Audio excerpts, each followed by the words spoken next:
കേരളത്തിലെ സാധാരണക്കാരായ കുടുംബങ്ങൾക്ക് ഏറ്റവും കൂടുതൽ പ്രയോജനപ്പെടാൻ സാധ്യതയുള്ള ഒരു പദ്ധതിയാണ് കാരുണ്യ ആരോഗ്യ ഇൻഷുറൻസ് പദ്ധതി. നിരവധി ആളുകൾ ഈ പദ്ധതിയെക്കുറിച്ച് കേട്ടിട്ടുണ്ടെങ്കിലും യഥാർത്ഥത്തിൽ ആർക്കൊക്കെയാണ് ഇതിന്റെ ആനുകൂല്യം ലഭിക്കുന്നത്, എന്തൊക്കെ ആനുകൂല്യങ്ങളാണ് ലഭിക്കുക, എങ്ങനെ ചികിത്സ തേടാം, എന്തൊക്കെ രേഖകൾ ആവശ്യമാണ്, ആശുപത്രിയിൽ പോകുമ്പോൾ ശ്രദ്ധിക്കേണ്ട കാര്യങ്ങൾ എന്തൊക്കെയാണ് എന്നതിൽ ഇപ്പോഴും നിരവധി സംശയങ്ങൾ നിലനിൽക്കുന്നു. ഈ വീഡിയോയിൽ പറയുന്ന വിവരങ്ങൾ പൊതുവായ സർക്കാർ മാർഗനിർദ്ദേശങ്ങളുടെ അടിസ്ഥാനത്തിലാണ്. ഓരോ കുടുംബത്തിന്റെയും അർഹതയും ലഭിക്കുന്ന സേവനങ്ങളും അവരുടെ രേഖകളും സർക്കാർ നിബന്ധനകളും അനുസരിച്ച് വ്യത്യസ്തപ്പെടാം. അതുകൊണ്ട് വീഡിയോ മുഴുവനായി കാണുന്നത് വളരെ പ്രധാനമാണ്. ഈ വീഡിയോയുടെ വിശദവിവരത്തിലോട്ട് കടക്കും മുമ്പായിട്ട് ചാനലിൽ വീഡിയോ ആദ്യമായിട്ട് കാണുന്നവർ സബ്സ്ക്രൈബ് ചെയ്യുക, തൊട്ടടുത്ത് കാണുന്ന ബെല്ലൈക്കൺ അമർത്തുക. ഫേസ്ബുക്കിൽ കാണുന്നവർ പേജ് ഫോളോ കൂടി ചെയ്യുക. കേരളത്തിലെ നിരവധി കുടുംബങ്ങൾക്കാണ് ചികിത്സാ ചെലവ് കാരണം വലിയ സാമ്പത്തിക ബുദ്ധിമുട്ടുകൾ നേരിടേണ്ടി വരുന്നത്. ഒരു ശസ്ത്രക്രിയയോ ഗുരുതര രോഗത്തിനുള്ള ചികിത്സയോ വന്നാൽ പലരും കടം വാങ്ങുകയോ സ്വർണം പണയം വെക്കുകയോ ചെയ്യേണ്ട സാഹചര്യം ഉണ്ടാകാറുണ്ട്. അത്തരത്തിലുള്ള സാമ്പത്തിക ബാധ്യത കുറയ്ക്കുക എന്ന ലക്ഷ്യത്തോടെയാണ് ആരോഗ്യ ഇൻഷുറൻസ് പദ്ധതികൾ രൂപീകരിച്ചിരിക്കുന്നത്. എന്നാൽ ഒരു കാര്യം എല്ലാവരും മനസ്സിലാക്കണം, ആരോഗ്യ ഇൻഷുറൻസ് എന്നത് കയ്യിൽ പണം നൽകുന്ന ഒരു സഹായ പദ്ധതിയല്ല. ആശുപത്രിയിൽ ആവശ്യമായ ചികിത്സയ്ക്ക് നിശ്ചിത വ്യവസ്ഥകൾ പ്രകാരം സാമ്പത്തിക സംരക്ഷണം നൽകുന്ന സംവിധാനമാണ്. കേരളത്തിൽ സർക്കാർ അംഗീകൃത ആശുപത്രികളിലൂടെ നിരവധി ചികിത്സകൾ ഇൻഷുറൻസ് പരിരക്ഷയുടെ ഭാഗമായി ലഭിക്കുന്നുണ്ട്. എന്നാൽ എല്ലാ രോഗങ്ങൾക്കും എല്ലാ ആശുപത്രികളിലും ഒരേ രീതിയിലുള്ള ആനുകൂല്യം ലഭിക്കണമെന്നില്ല. ആശുപത്രിയുടെ അംഗീകാരം, ചികിത്സയുടെ സ്വഭാവം, രോഗിയുടെ അർഹത എന്നിവയെ ആശ്രയിച്ചാണ് കാര്യങ്ങൾ തീരുമാനിക്കപ്പെടുന്നത്. 2026 ജൂലൈ മാസത്തെ പുതിയ അപ്ഡേറ്റ് പ്രകാരം കാരുണ്യ ആരോഗ്യ സുരക്ഷാ പദ്ധതിയുടെ വാർഷിക പരിരക്ഷ തുക 5 ലക്ഷം രൂപയായി ഉയർത്തിയിട്ടുണ്ട്. കുടുംബത്തിലെ ഒരു അംഗത്തിന് ഒരു വർഷത്തിൽ പരമാവധി 5 ലക്ഷം രൂപ വരെയുള്ള ചികിത്സാ ചെലവ് സർക്കാർ വഹിക്കും. ക്യാൻസർ, ഹൃദ്രോഗം, വൃക്കാരോഗം, ന്യൂറോ ശസ്ത്രക്രിയകൾ, കരൾ മാറ്റിവെക്കൽ, അസ്ഥിമജ്ജ മാറ്റിവെക്കൽ പോലെയുള്ള ഉയർന്ന ചിലവുള്ള രോഗങ്ങൾക്ക് ഈ തുക വളരെ ഉപകാരപ്രദമാണ്. കുടുംബത്തിലെ എല്ലാ അംഗങ്ങൾക്കും ഈ 5 ലക്ഷം രൂപ വീതം ലഭിക്കും. അതായത് 5 അംഗ കുടുംബത്തിന് ഒരു വർഷത്തിൽ 25 ലക്ഷം രൂപയുടെ ചികിത്സാ സഹായം ലഭിക്കും. പദ്ധതിയിൽ 2026 ജൂലൈ മുതൽ 2131 തരം രോഗങ്ങളും ശസ്ത്രക്രിയകളും പാക്കേജായി ഉൾപ്പെടുത്തിയിട്ടുണ്ട്. നേരത്തെ ഇത് 1654 പാക്കേജുകൾ മാത്രമേ ഉണ്ടായിരുന്നുള്ളൂ. ഇപ്പോൾ പുതിയതായി നിരവധി അപൂർവ രോഗങ്ങൾക്കും ആധുനിക ചികിത്സാ രീതികളും കൂടി ഉൾപ്പെടുത്തിയിട്ടുണ്ട്. ഹൃദയവാൽവ് മാറ്റിവെക്കൽ, കൊറോണറി ബൈപ്പാസ്, ക്യാൻസറിനുള്ള കീമോതെറാപ്പി, റേഡിയേഷൻ, ഡയാലിസിസ്, വൃക്ക മാറ്റിവെക്കൽ, തലച്ചോറിലെ ട്യൂമർ ശസ്ത്രക്രിയ, നട്ടലിന്റെ ശസ്ത്രക്രിയകൾ, കണ്ണിലെ റെറ്റിന ശസ്ത്രക്രിയ, കോക്ലിയർ ഇംപ്ലാന്റ്, പ്ലാസ്റ്റിക് സർജറി, പൊള്ളലേറ്റവരുടെ ചികിത്സ, മാനസിക രോഗ ചികിത്സ എന്നിവയെല്ലാം ഈ പാക്കേജിൽ ഉൾപ്പെടുന്നു. ഓരോ പാക്കേജിനും സർക്കാർ നിശ്ചയിച്ചിട്ടുള്ള നിരക്കുണ്ട്. ആശുപത്രികൾക്ക് ആ നിരക്കിൽ കൂടുതൽ പണം രോഗിയോട് ആവശ്യപ്പെടാൻ പാടില്ല. കാരുണ്യ ആരോഗ്യ സുരക്ഷാ കാർഡ് ലഭ്യമാകാൻ കുടുംബം ദാരിദ്ര്യ രേഖയ്ക്ക് താഴെയോ മുകളിലെ വിശിഷ്ട വിഭാഗങ്ങളിലോ പെടണം. സേവനതളം പോർട്ടൽ വഴി ഓൺലൈനായി അപേക്ഷിക്കാം. അക്ഷയ സെന്ററുകൾ വഴിയും അപേക്ഷ സമർപ്പിക്കാം. ആധാർ കാർഡ്, റേഷൻ കാർഡ്, വരുമാന സർട്ടിഫിക്കറ്റ്, ബാങ്ക് പാസ്ബുക്ക് എന്നിവയാണ് പ്രധാന രേഖകൾ. അപേക്ഷ അംഗീകരിച്ച് 15 ദിവസത്തിനുള്ളിൽ കാർഡ് ലഭിക്കും. കാർഡ് കിട്ടുന്നത് വരെ ആശുപത്രിയിൽ ചികിത്സ തേടുമ്പോൾ അപേക്ഷയുടെ രസീത് കാണിച്ചാൽ താൽക്കാലികമായി സേവനം ലഭിക്കും. കാർഡ് ഒരിക്കൽ ലഭിച്ചാൽ ഓരോ വർഷവും നവീകരിക്കണം. നവീകരണം ഓൺലൈനായി തന്നെ ചെയ്യാനായിട്ട് സാധിക്കും. 2026 ജൂലൈയിലെ പുതിയ അപ്ഡേറ്റ് പ്രകാരം സംസ്ഥാനത്തെ 600-ലധികം സ്വകാര്യ ആശുപത്രികളും എല്ലാ സർക്കാർ മെഡിക്കൽ കോളേജുകളും ജില്ലാ ആശുപത്രികളും താലൂക്ക് ആശുപത്രികളും കാരുണ്യ പദ്ധതി എംപാനൽ ചെയ്തിട്ടുണ്ട്. കാർഡുള്ള രോഗി ഏത് എംപാനൽ ചെയ്ത ആശുപത്രിയിലും പോയി ചികിത്സ തേടാം. ആശുപത്രിയിൽ കാർഡ് കാണിക്കുകയും ബയോമെട്രിക് വെരിഫിക്കേഷൻ നടത്തുകയും ചെയ്താൽ മതി. രോഗിയോട് 1 രൂപ പോലും ആശുപത്രി ആവശ്യപ്പെടില്ല. എല്ലാ ചെലവും ഇൻഷുറൻസ് കമ്പനി നേരിട്ട് ആശുപത്രിക്ക് കൊടുക്കും. ഡയഗ്നോസ്റ്റിക് ടെസ്റ്റുകൾ, മരുന്നുകൾ, കിടപ്പ്, ശസ്ത്രക്രിയ, ഡോക്ടറുടെ ഫീസ്, ICU ചാർജ് എന്നിവയെല്ലാം പാക്കേജിൽ ഉൾപ്പെടുന്നു. പദ്ധതിയുടെ ഏറ്റവും വലിയ സവിശേഷത ക്യാഷ്ലെസ് ചികിത്സയാണ്. രോഗി ആശുപത്രിയിൽ പ്രവേശിക്കുമ്പോൾ 1 രൂപ പോലും മുൻകൂർ അടയ്ക്കേണ്ടതില്ല. ഡിസ്ചാർജ് സമയത്തും ഒരു ബില്ലും കൊടുക്കേണ്ടതില്ല. ആശുപത്രി തന്നെ എല്ലാ രേഖകളും സ്റ്റേറ്റ് ഹെൽത്ത് ഏജൻസിക്ക് അയച്ച് പണം വാങ്ങും. ചില സന്ദർഭങ്ങളിൽ മരുന്നുകൾ പുറത്തുനിന്ന് വാങ്ങേണ്ടി വന്നാൽ അതിന്റെ ബില്ലും ഡിസ്ചാർജ് സമ്മറിയും സൂക്ഷിച്ച് പിന്നീട് ആരോഗ്യ ഏജൻസിയിൽ സമർപ്പിച്ചാൽ തുക തിരികെ ലഭിക്കും. ചികിത്സയ്ക്ക് ശേഷം 10 ദിവസം വരെ വീട്ടിൽ വിശ്രമിക്കുമ്പോഴുള്ള ഫോളോ അപ്പ് ചെലവും 15 ദിവസത്തെ മരുന്ന് ചെലവും പാക്കേജിൽ ഉൾപ്പെടുന്നു. 2026 ജൂലൈ മാസത്തിൽ കാരുണ്യ ആരോഗ്യ സുരക്ഷാ പദ്ധതിയിൽ ഡിജിറ്റൽ സംവിധാനങ്ങൾ കൂടുതൽ ശക്തിപ്പെടുത്തിയിട്ടുണ്ട്. ഓരോ കാർഡ് ഉടമയ്ക്കും ഒരു മൊബൈൽ ആപ്പ് ലഭ്യമാണ്. ആപ്പിൽ കാർഡിന്റെ വിവരങ്ങൾ, ബാക്കി പരിരക്ഷാ തുക, എംപാനൽ ചെയ്ത ആശുപത്രികളുടെ ലിസ്റ്റ്, പാക്കേജുകളുടെ നിരക്ക് എന്നിവയെല്ലാം പരിശോധിക്കാം. ആശുപത്രിയിൽ പ്രവേശിക്കുമ്പോൾ ആപ്പ് വഴി പ്രീ ഓതറൈസേഷൻ എടുക്കാം. ചികിത്സ കഴിഞ്ഞാൽ ക്ലെയിം സ്റ്റാറ്റസ് തത്സമയം കാണാൻ സാധിക്കും. ആപ്പ് ഗൂഗിൾ പ്ലേ സ്റ്റോറിൽ നിന്ന് സൗജന്യമായി ഡൗൺലോഡ് ചെയ്യാം. കാരുണ്യ ആരോഗ്യ സുരക്ഷാ കോൾ സെന്റർ 14555 എന്ന നമ്പറിൽ 24 മണിക്കൂറും പ്രവർത്തിക്കുന്നു.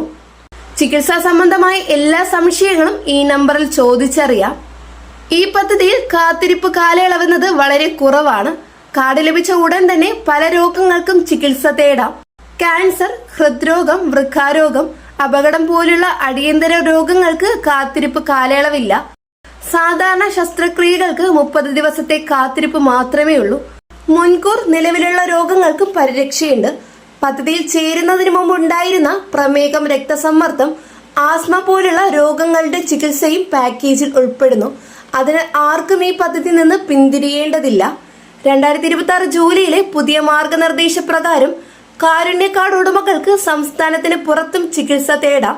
തമിഴ്നാട്, കർണാടക എന്നീ സംസ്ഥാനങ്ങളിലെ 200-ലധികം ആശുപത്രികളിൽ ഈ പദ്ധതി എൻപാനൽ ചെയ്തിട്ടുണ്ട്.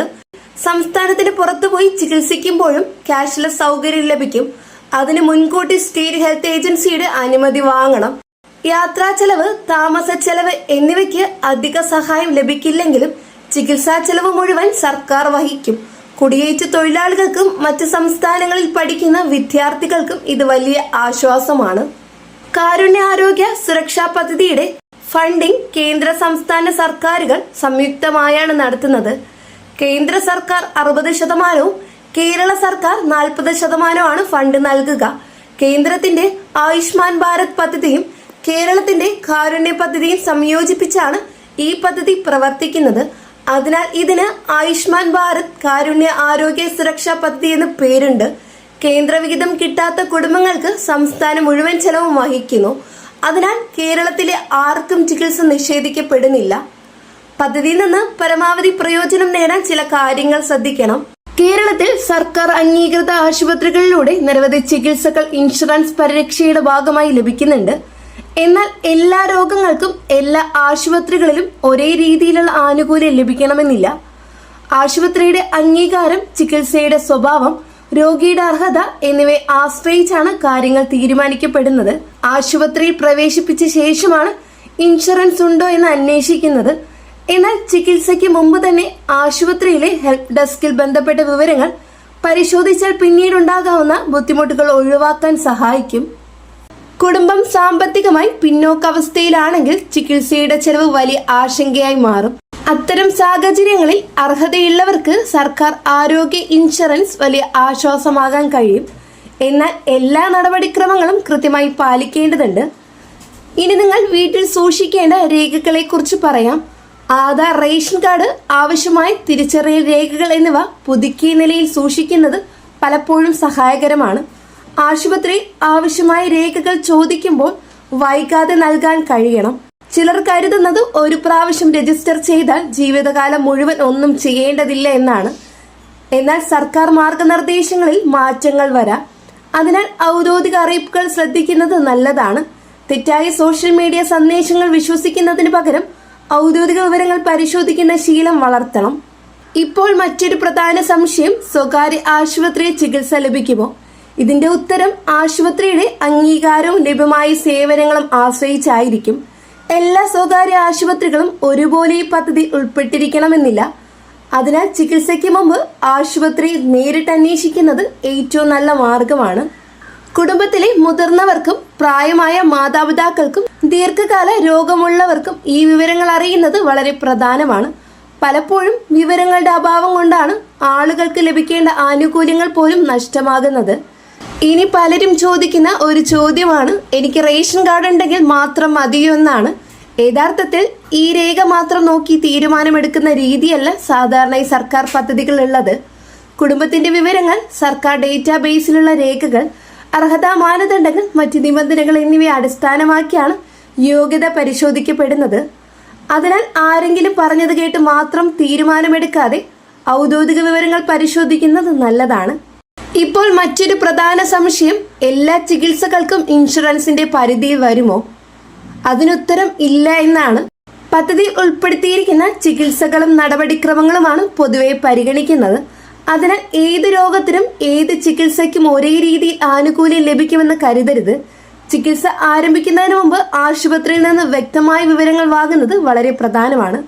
കൂടാതെ ഒരു കാര്യം ഓർക്കുക, ആശുപത്രിയിലെ ഡോക്ടർമാരും ഹെൽപ്പ് ഡെസ്ക് ജീവനക്കാരും ആവശ്യപ്പെടുന്ന രേഖകൾ കൃത്യമായി നൽകുന്നത് നടപടിക്രമങ്ങൾ വേഗത്തിലാക്കാൻ സഹായിക്കും.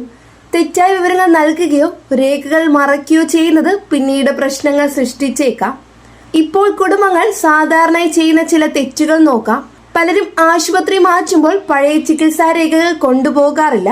ചികിത്സാ ഡിസ്ചാർജ് സമ്മറി പോലും സൂക്ഷിക്കാറില്ല. ചിലർ പരിശോധനാ റിപ്പോർട്ടുകൾ നഷ്ടപ്പെടുത്തുന്നു. പിന്നീട് തുടർ ചികിത്സയ്ക്കും ഇൻഷുറൻസ് നടപടികൾക്കും ഈ രേഖകൾ വളരെ പ്രധാനപ്പെട്ടവയാണ്. ആശുപത്രിയിൽ നിന്ന് ലഭിക്കുന്ന ഓരോ രേഖയും പ്രത്യേകം ഫയലിൽ സൂക്ഷിക്കുന്ന ശീലം എല്ലാവർക്കും ഉണ്ടാകണം. പ്രവേശന രേഖ, പരിശോധനാ റിപ്പോർട്ടുകൾ, ഡോക്ടർമാരുടെ നിർദ്ദേശങ്ങൾ, ഡിസ്ചാർജ് സമ്മറി എന്നിവ എല്ലാം ഭാവിയിൽ ആവശ്യമായി വരാം. ഇനി ആളുകൾ ഏറ്റവും കൂടുതൽ ചോദിക്കുന്ന ചില ചോദ്യങ്ങൾ കാണാം. ഈ ഭാഗം വളരെ ശ്രദ്ധിച്ച് കേൾക്കണം. കാരണം ചികിത്സ ആവശ്യമാകുന്ന സമയത്ത് പലർക്കും ഉണ്ടാകുന്ന ആശയക്കുഴപ്പം ഇതിലൂടെയാണ് മാറുന്നത്.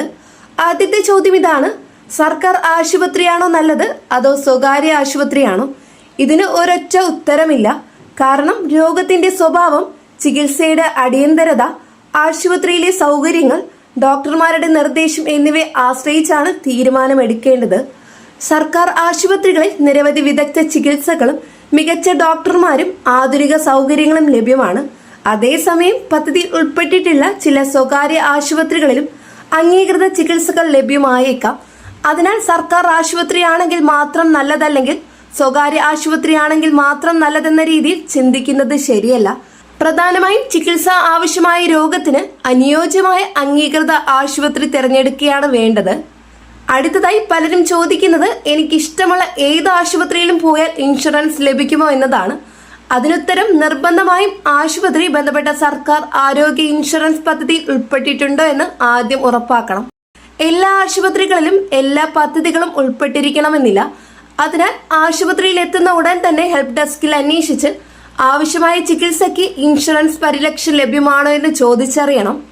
ഇനി ആശുപത്രി തിരഞ്ഞെടുക്കുമ്പോൾ മറ്റൊരു പ്രധാന കാര്യം വിദഗ്ധ ഡോക്ടർമാരുടെ ലഭ്യതയാണ്. ഉദാഹരണത്തിന് ഹൃദയ സംബന്ധമായ ചികിത്സയ്ക്കാണ് പോകുന്നതെങ്കിൽ ആ വിഭാഗത്തിൽ പരിചയസമ്പന്നരായ ഡോക്ടർമാരും ആവശ്യമായ ICU സൗകര്യങ്ങളും ആശുപത്രിയിൽ ഉണ്ടോ എന്ന് അന്വേഷിക്കുന്നത് നല്ലതാണ്. അതുപോലെ ക്യാൻസർ, വൃക്കാരോഗം, ന്യൂറോ ചികിത്സ തുടങ്ങിയവയ്ക്കും അതത് ഭാഗത്തിൽ ആവശ്യമായ സംവിധാനങ്ങൾ ആശുപത്രിയിൽ ഉണ്ടോ എന്ന് മുൻകൂട്ടി അറിയുന്നത് രോഗിക്കും കുടുംബത്തിനും ആത്മവിശ്വാസം നൽകും. ഇനി ചികിത്സ ആരംഭിക്കുന്നതിന് മുമ്പ് രോഗിയോ കുടുംബാംഗങ്ങളോ നിർബന്ധമായും ചോദിക്കേണ്ട ചില ചോദ്യങ്ങൾ നോക്കാം. ഒന്നാമതായി, ഞങ്ങൾക്ക് ആവശ്യമായ ചികിത്സ ഈ ഇൻഷുറൻസ് പദ്ധതിയുടെ പരിധിയിൽ ഉൾപ്പെടുന്നുണ്ടോ എന്ന ചോദ്യമാണ്. രണ്ടാമതായി, ഇനി സമർപ്പിക്കേണ്ട രേഖകൾ എന്തൊക്കെയാണ്? മൂന്നാമതായി, ആശുപത്രിയിൽ നിന്ന് വേറെ എന്തെങ്കിലും നടപടിക്രമങ്ങൾ പൂർത്തിയാക്കേണ്ടതുണ്ടോ? നാലാമതായി, ചികിത്സ ആരംഭിക്കുന്നതിന് മുമ്പ് കുടുംബത്തിന്റെ അനുമതി ആവശ്യമായ നടപടികളുണ്ടോ? അഞ്ചാമതായി, ഇൻഷുറൻസ് പരിധിയിൽ ഉൾപ്പെടാത്ത ചിലവുകൾ ഉണ്ടെങ്കിൽ അവ ഏതൊക്കെയാണ് എന്നത് വ്യക്തമായി ചോദിക്കണം. ഇതോടൊപ്പം ഒരു കാര്യം കൂടി ശ്രദ്ധിക്കണം, ആശുപത്രിയിൽ നിന്ന് ലഭിക്കുന്ന എല്ലാ രേഖകളും സുരക്ഷിതമായി സൂക്ഷിക്കണം. പരിശോധനാ റിപ്പോർട്ടുകൾ, ഡോക്ടർമാരുടെ കുറിപ്പുകൾ, മരുന്നുകളുടെ വിവരങ്ങൾ, ഡിസ്ചാർജ് സമ്മറി എന്നിവ പിന്നീട് തുടർ ചികിത്സയ്ക്ക് ആവശ്യമായി വരാം. പലരും ആശുപത്രിയിൽ നിന്ന് വീട്ടിലെത്തിയ ശേഷം ഈ രേഖകൾ നഷ്ടപ്പെടുത്തുകയും പിന്നീട് ബുദ്ധിമുട്ടുകൾ നേരിടുകയും ചെയ്യുന്നുണ്ട്. ചില കുടുംബങ്ങൾ മറ്റൊരു തെറ്റും ചെയ്യാറുണ്ട്. ആശുപത്രിയിൽ തിരക്കുള്ള സമയത്ത് ഒന്നും ചോദിക്കാതെ എല്ലാ കാര്യങ്ങളും പിന്നീട് മനസ്സിലാക്കാമെന്ന് കരുതും. എന്നാൽ സംശയങ്ങൾ അപ്പോൾ തന്നെ ഹെൽപ്പ് ഡെസ്കിലോ ചികിത്സിക്കുന്ന ഡോക്ടറെയോ ചോദിച്ച് വ്യക്തത വരുത്തേണ്ടതുണ്ട്. ചോദിക്കാൻ മടിക്കരുത്. രോഗിയുടെ ആരോഗ്യവുമായി ബന്ധപ്പെട്ട കാര്യങ്ങളിൽ വ്യക്തമായ വിവരം ലഭിക്കുന്നത് ഓരോ കുടുംബത്തിന്റെയും അവകാശമാണ്. 2026 ജൂലൈ മാസത്തിൽ കാരുണ്യ ആരോഗ്യ സുരക്ഷാ പദ്ധതിയുടെ കീഴിൽ സ്പെഷ്യൽ ക്യാമ്പുകൾ സംഘടിപ്പിക്കുന്നുണ്ട്. എല്ലാ ജില്ലയിലും ആരോഗ്യ വകുപ്പിന്റെ നേതൃത്വത്തിൽ ക്യാമ്പുകൾ നടക്കും. ക്യാമ്പിൽ പുതിയ കാർഡ് എടുക്കൽ, കാർഡ് നവീകരണം, അംഗത്തെ ചേർക്കൽ, പരാതി പരിഹാരം എന്നിവയെല്ലാം ഒരിടത്തിൽ ലഭിക്കും. ആശുപത്രി പ്രതിനിധികളും ഇൻഷുറൻസ് കമ്പനി ഉദ്യോഗസ്ഥരും ക്യാമ്പിലുണ്ടാകും. തൊഴിലാളി സംഘടനകളുടെ സഹകരണത്തോടെയാണ് ഈ ക്യാമ്പുകൾ നടത്തുന്നത്. ക്യാമ്പിന്റെ തീയതിയും സ്ഥലവും പഞ്ചായത്ത് ഓഫീസുകളും ആരോഗ്യ കേന്ദ്രത്തിൽ നോട്ടീസ് വെച്ചിട്ടുണ്ടാവും. കാരുണ്യ ആരോഗ്യ സുരക്ഷാ പദ്ധതി കേരളത്തിലെ ആരോഗ്യ മേഖലയിലെ ഏറ്റവും വലിയ നേട്ടമാണ്. വലിയ ചികിത്സാ ചെലവ് കാരണം ഒരു കുടുംബവും ദാരിദ്ര്യത്തിലേക്ക് പോകേണ്ടതില്ല എന്ന സന്ദേശമാണ് ഈ പദ്ധതി നൽകുന്നത്. 2026 ജൂലൈയിലെ പുതിയ വിപുലീകരണത്തോടെ കൂടുതൽ ആളുകൾക്ക് സംരക്ഷണം ലഭിക്കും. കൂടുതൽ രോഗങ്ങൾക്ക് പരിരക്ഷ ലഭിക്കും. കൂടുതൽ ആശുപത്രികളിൽ ചികിത്സ ലഭിക്കും. 5 ലക്ഷം രൂപയുടെ പരിരക്ഷ ഒരു സാധാരണ കുടുംബത്തിന് വലിയ ആശ്വാസമാണ്. കാർഡില്ലാത്തവർ ഉടൻ തന്നെ അപേക്ഷ നൽകണം. കാർഡുള്ളവർ വർഷം തോറും നവീകരണം നടത്തണം, അതായത് പുതുക്കേണ്ടതുണ്ട്. ആരോഗ്യം നമ്മുടെ അവകാശമാണ്. കാരുണ്യ ആരോഗ്യ സുരക്ഷാ പദ്ധതി അവകാശം ഉറപ്പാക്കുന്നു. ആശുപത്രി ബിൽ കണ്ട് ഭയപ്പെടാതെ കാർഡ് കാണിച്ച് ധൈര്യമായി ചികിത്സ തേടുക. സർക്കാർ നിങ്ങളുടെ കൂടെയുണ്ട്. വളരെ പ്രധാനപ്പെട്ട ഇൻഫർമേഷൻ ആണ് ഈ വീഡിയോ ഷെയർ ചെയ്തിട്ടുള്ളത്. ഈ ഒരു വീഡിയോ നിങ്ങൾക്ക് തീർച്ചയായിട്ടും ഉപകാരപ്പെട്ടു എന്ന് വിശ്വസിക്കുന്നു. വീഡിയോ ഉപകാരപ്പെട്ടുവെങ്കിൽ ചാനൽ സബ്സ്ക്രൈബ് ചെയ്യുക. തൊട്ടടുത്ത് കാണുന്ന ബെല്ലൈക്കൺ അമർത്തുക. കൂടാതെ ഫേസ്ബുക്കിൽ കാണുന്നവർ പേജ് ഫോളോ കൂടി ചെയ്യുക. നെക്സ്റ്റ് അപ്ഡേറ്റ്സുമായിട്ട് വീണ്ടും പുതിയൊരു വീഡിയോ കാണാം. എല്ലാവർക്കും നന്ദി, നമസ്കാരം.